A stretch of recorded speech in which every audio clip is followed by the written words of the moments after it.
The hall smelled of cold stone and old power. Every seat at the long banquet table was filled with someone who mattered.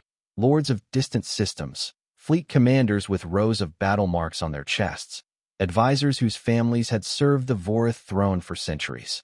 They were tall, silver-skinned, and certain of themselves in the way that only very old civilizations managed to be.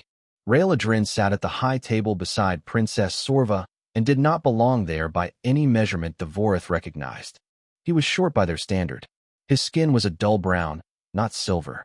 His face was smooth where there's carried the natural ridge lines of maturity. He had no battle marks. He had no resonance glow behind his eyes.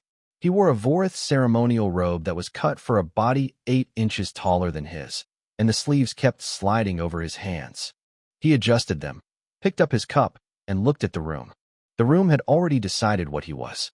High Lord Davin Moore stood to give the welcoming toast. He was Sorva's uncle, tall even for a Vorith, with pale eyes and a voice shaped for large rooms. He smiled when he spoke about Rael.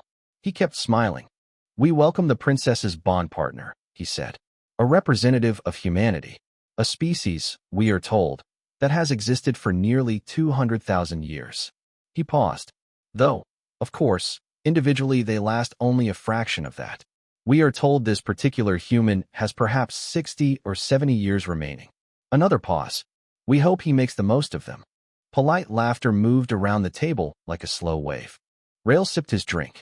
He did not stop looking at Davin Moore. He did not change his expression.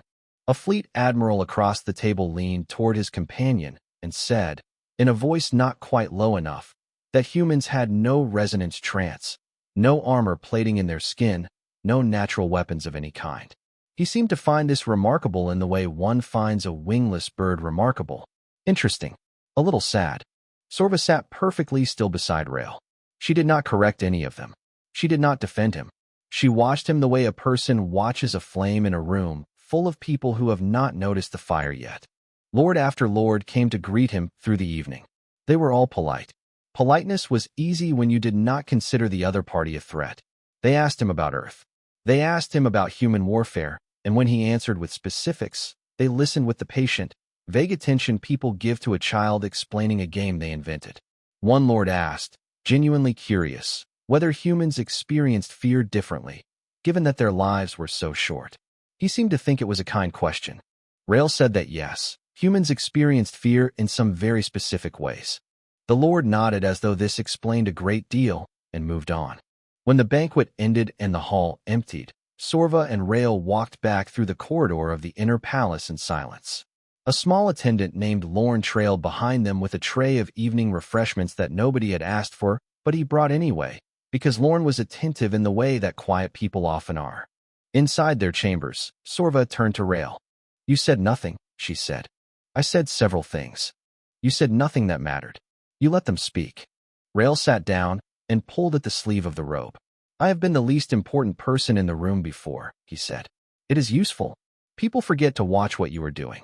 She looked at him for a moment. "Are you not angry?" He considered this with the same attention he had given everything else that evening. "I will be more useful, not angry," he said. She sat beside him. "I have to tell you something about the political situation." She spoke for a long time.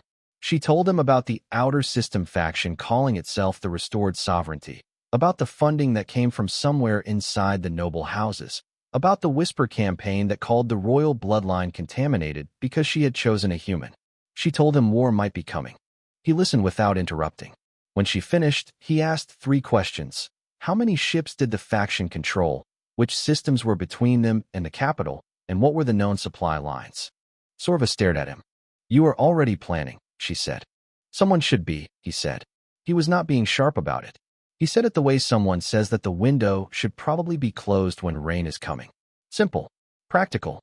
Later, Lorne came to collect the tray and found Rael sitting alone over a star map of the outer systems. The princess had retired. The palace had gone quiet.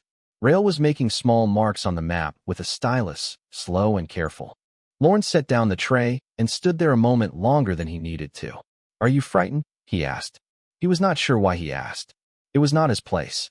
Rael looked up at him. "I have been in rooms full of people who wanted me dead," he said. "This does not feel very different from that." Lorne picked up the tray and left. He walked back through the corridor and could not decide if what he had just heard was reassuring or was the most frightening thing anyone had said to him in years. He went over it for a long time and never quite reached an answer. Behind him, in the quiet room, Rail kept marking the map. The War Council met in a room with no windows. That was a Vorith tradition. Decisions made in sealed rooms could not be second-guessed by those watching from outside. The walls were dark blue stone. The table was long enough to seat 20 and was nearly full. Rail sat in a chair against the wall. Not at the table. At the wall. A small chair with no nameplate, set there for bond companions and palace advisors of no formal standing. There was a word for that chair in Old Vorith. It translated, roughly, to the listening seat. The Vorith considered it a generous gesture that he had been allowed in the room at all. He sat in the listening seat with his hands folded and his eyes open, and he listened. General Orith spoke first. He was large even for a Vorith, with a jaw that looked like it had been quarried rather than grown, and a voice that matched. He wanted immediate military action. 2 outer stations had been seized by the restored sovereignty faction. Waiting invited further seizure. The math was simple. High Lord Davin more disagreed. He used the word diplomacy with the ease of a man who had decided what it meant long before this meeting. His version of diplomacy involved, in practical terms, the formal dissolution of Sorva's bond with the human, presented to the separatists as evidence that the royal house was listening to their concerns. He did not look at Rael when he said it. This was deliberate. The council debated. Other lords spoke. Numbers were cited. Maps were shown. The restored sovereignty had perhaps 30,000 troops positioned at the outer systems. Sorva's available forces were fewer. The Dravani fleet had signaled interest in remaining neutral, which was a diplomatic way of saying they were watching to see who won before choosing a side. Nobody asked Rael anything. He was in the listening seat. Then he spoke. He did not raise his hand. He did not stand. He simply said, in a calm and even voice, "Before the council decides, I want to note that 4 of the nobles currently in this room have shipping contracts that run directly through the trade corridors the restored sovereignty now controls. The profit margin on those contracts improves considerably if the faction holds those stations long-term." He named them, all 4, by name and house and contract number. The room went very quiet. The 4 lords in question did not stand up. They did not protest. They went still in the way people go still when they are calculating how much has just been exposed. Davin Moore recovered first. He turned toward Rael with the expression of someone handling an unpleasant object. "By what authority," he said, "does a bond companion address this council?" "None," Rael said. "I have no authority here." He looked at Davin more steadily. "I am in the listening seat." He said nothing further. The council session ended without resolution, which was its own kind of resolution. After the room cleared, Sorva found Rael in the side corridor. She closed the door. She spoke quietly, which for Sorva meant precisely controlled. 3 months, she said. "You have been in this palace for 3 months, and you said nothing to me about any of this." "I needed to be sure," he said. "How did you find it?" "I read," he said. "Trade manifests, shipping logs, financial records from the Noble House archives. They are public, if you know which section to request. I cannot enter the resonance trance. I cannot command a fleet. I can read, and I notice when numbers do not add up the way they are supposed to." She stared at him for a moment. Then she said, "You spent 3 months reading financial records." "Yes. In the evenings. After the banquets. In the mornings. Some afternoons." She did not say anything for a long time. Then she reached out and took his hand. It was a human gesture. She had learned it from him. He had never told her how much it meant that she used it. "They are going to make a formal demand," she said. "I received word this morning. 30 days. They want the bond dissolved. If I refuse, they march." Rael was quiet. "The Dravani fleet will not help us," she said. "Vera is waiting." "I know," Rael said. He said it in a way that suggested he had already begun thinking about what to do about Vera, which was a thought Sorva set aside to examine later. A message arrived 2 hours after that, exactly as she had said. Formal language, official seals. 30 days. Dissolve the bond or face military action. The restored sovereignty wanted to be very clear about what the problem was. The problem, they said, was the human. Rael read the message. He folded it. He put it in his pocket. Later that evening, As Rail was walking back toward their chambers, General Orith passed him in the corridor. Orith was a man who moved like he was always heading somewhere important, and he did not slow down.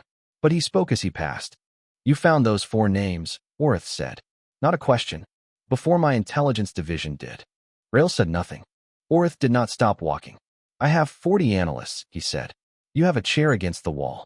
He turned the corner and was gone. It was not respect. Rail knew that. It was something smaller than all of those things. But it was real, and Rail had learned long ago to work with what was real. He went back to his room. He sat at the desk. He started new notes, not about finances this time, but about walls and gates and terrain, and how many people it would take to hold a fixed position against a force that outnumbered them greatly. 29 days. Nobody gave Rail a desk in the war room. Sorva made them give him a desk in the war room. It was in the corner, beside a wall map that nobody had updated in 6 years. The generals used the center table. They spread their charts there, argued there, made their decisions there.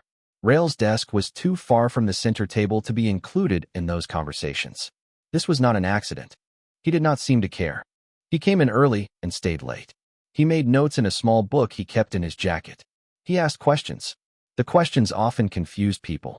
He would ask a logistics officer about water storage capacity in the Southern Tunnel Network, and the officer would answer with the tone of someone explaining road directions to a tourist, and Rail would thank them and write something down.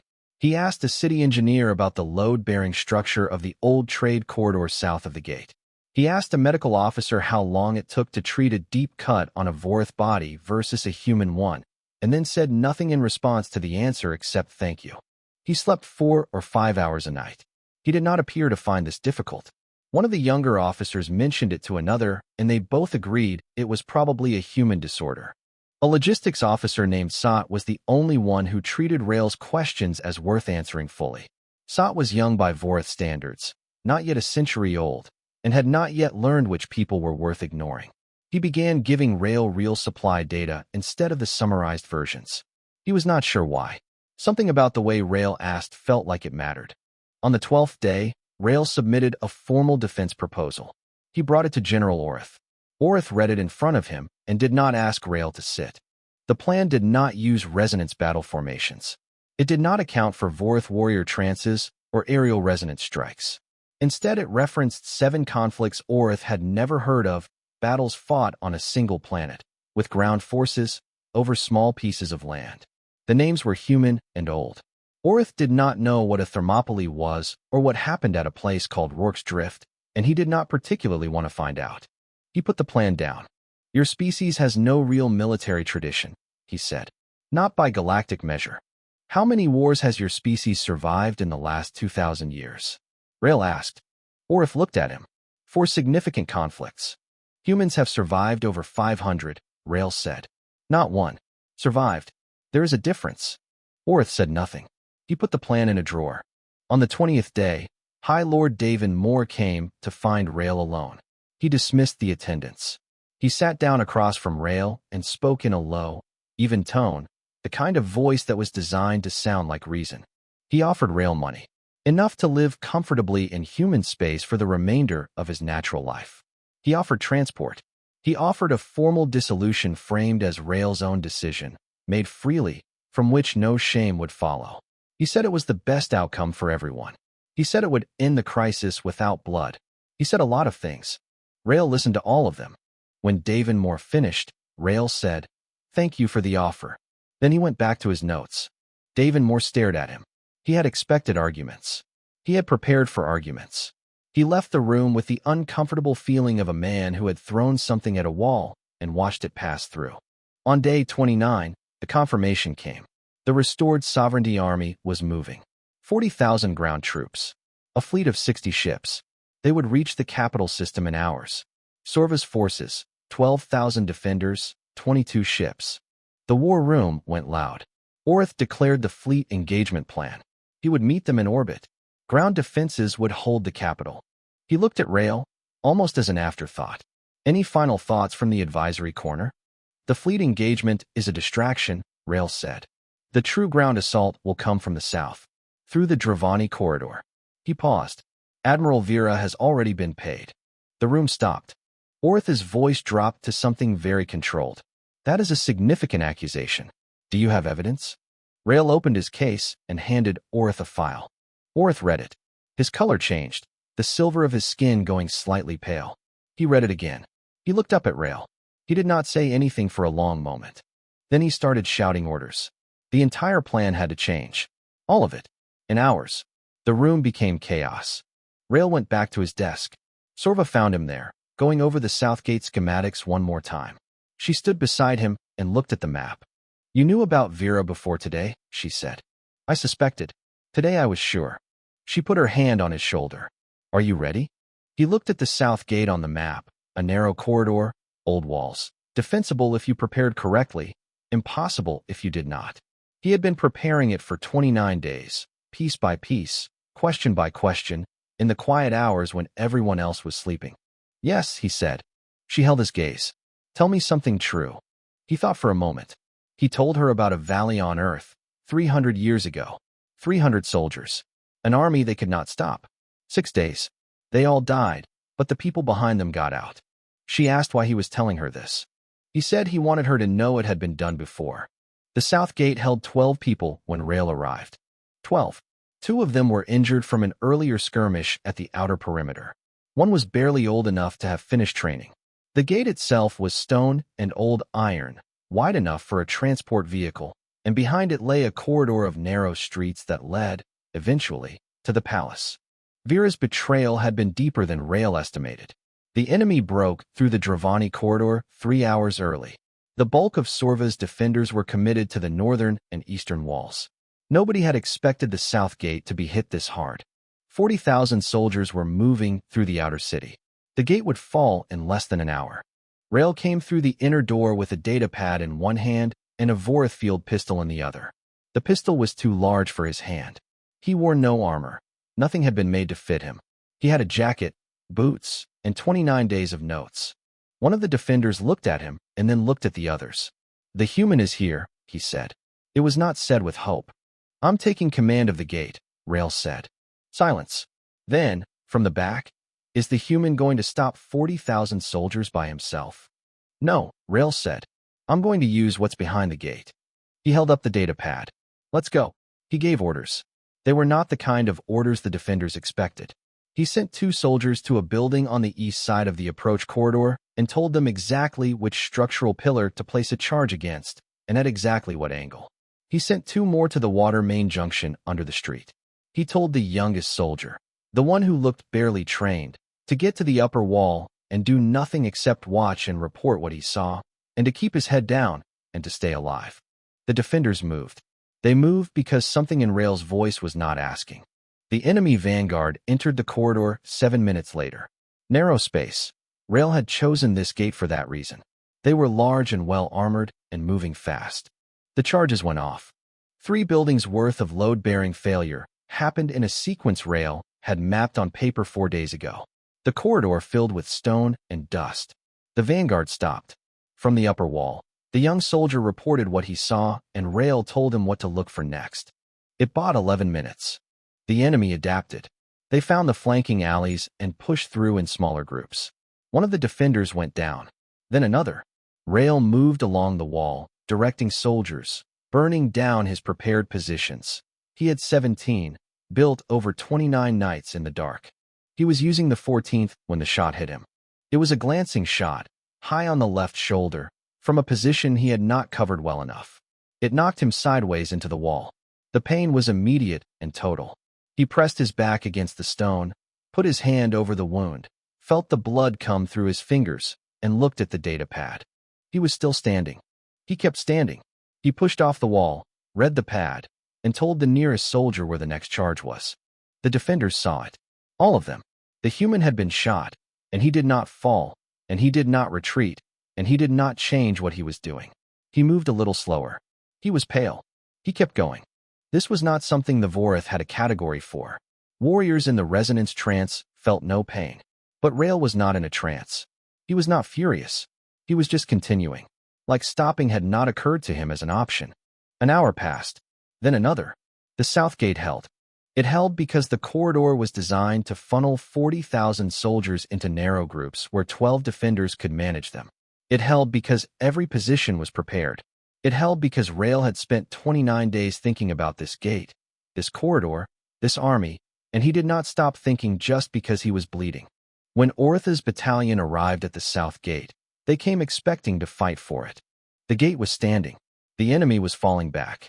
12 defenders, 8 still standing, were at their posts. And Rail Adrin was sitting on the steps of the command post with his back straight and his hand pressed to his shoulder, watching one of the soldiers write down the ammunition count.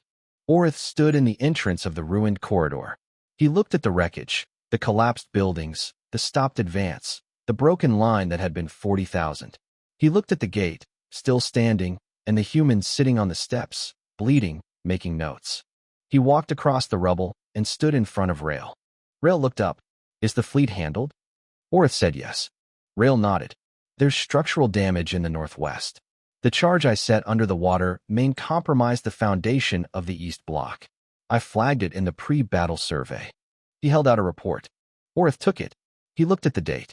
It was written before the battle.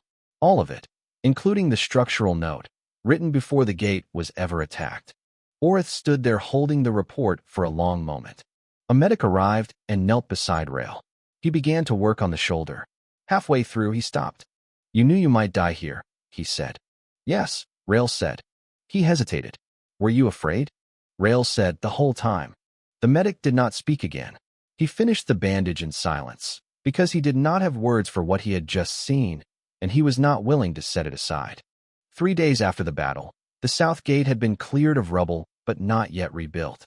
The gap in the corridor wall was covered with temporary sheeting. The city still smelled of dust and scorched stone. Rail was in the palace infirmary, reading reports in bed, his left shoulder wrapped and his arm in a brace. The nerve damage was not serious, the healers said, but it would take months to fully settle. He thanked them.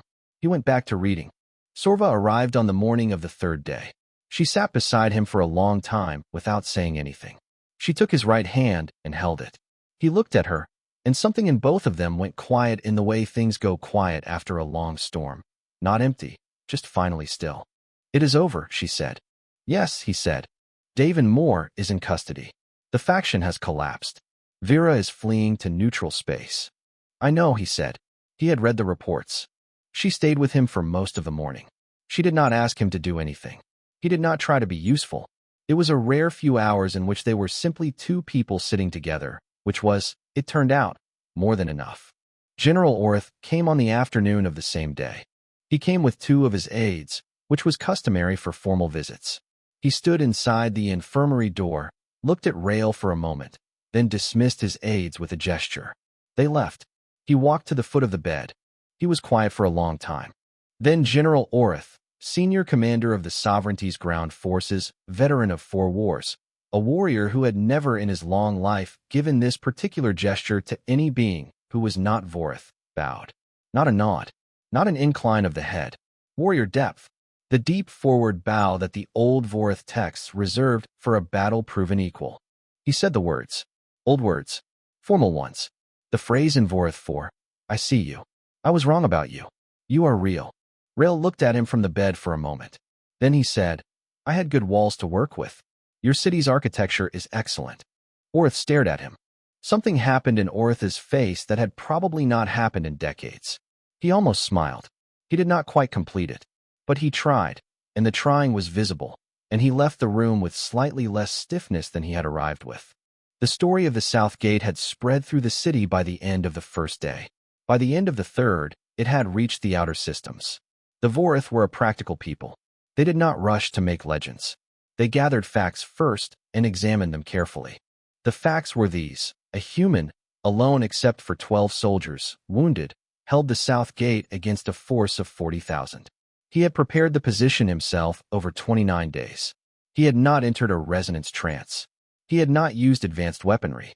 He had used walls and charges and plans, and he had stayed when staying meant he might die. The Vorith examined these facts and did not know where to put them. A historian named Orva, who worked in the Sovereignty's archive of military records, requested an interview with Rail. She was polite and thorough. She asked him about his ancestors. She was looking for the lineage, the bloodline of warriors that had produced him. A species that could do what he did must have a long tradition of such people. She was ready to record it. Rael listened to the question. He told her his grandmother grew vegetables on a small farm. His father repaired machines in a mid-sized city on the eastern coast of a continent called North America. Neither of them had ever fought in a war. He had joined the military at 19 because he needed work and because it seemed like a thing a person could do. Orva asked him to repeat that. He did. She left the interview early. She had a great many notes, and none of them meant what she had thought they would mean. She needed to go somewhere quiet and reconsider approximately 300 years of assumptions. Lorne came to the infirmary on the evening of the third day, after his duties were done. He brought a tray of things Rael actually liked to eat rather than the things the healers had decided were appropriate. He sat in the chair and they talked for a while, the way people do when a large thing has just passed over them both. Lorne said the palace staff had been talking. Rael asked what they were saying. Lorne said, "They are saying humans are not weak. They are saying humans are the most dangerous thing in the galaxy, because they are afraid of everything and do it all anyway." Rael said that was probably too generous. Lorne looked at him steadily. "You were afraid," he said. "The medic told everyone you said so. You were afraid the whole time." "Yes." "And you stayed." "Yes." Lorne was quiet. "We have a word," he said, "for warriors who feel no fear. We celebrate them. We write songs." He paused. "I do not think we have a word for someone who is afraid and stays anyway. I think we missed something." Rael did not answer. He looked at the ceiling for a moment. Then he said, "We have a word for it." Lorne asked what it was. Rael told him. Lorne repeated it quietly, in the human tongue, getting the shape of it wrong but the weight of it right. Outside the infirmary window, the city was already beginning to rebuild. 6 months after the battle, a law was revised. It was a small law, buried deep in the sovereignty's governance code, and changing it required 3 separate votes across 2 chambers. It passed in the end by a margin that surprised almost everyone, including the people who had voted for it. The law now permitted a non-Vorith citizen to hold an official, not ceremonial, advisory seat on the Sovereignty Council. Rael sat in that seat for the first time on a cold morning in late autumn. The chamber was wide and formal. The other council members were already present when he arrived. Nobody laughed. Nobody noted the sleeves of his robes. The chair was the right size. Someone had measured it. A new problem had arrived at the sovereignty's frontier. A species in the deep outer systems. Unknown, not cataloged, not understood. First contact had gone badly. Initial attempts at communication had failed. The species had destroyed 2 unmanned probes and gone silent. The council's instinct was military. Most of the room leaned towards sending a fleet. Rael listened to the debate for a long time. When it was his turn, he said, "Send a contact team. Put a human on it." The council asked why. He said that humans had been encountering things they did not understand for the entire length of their history.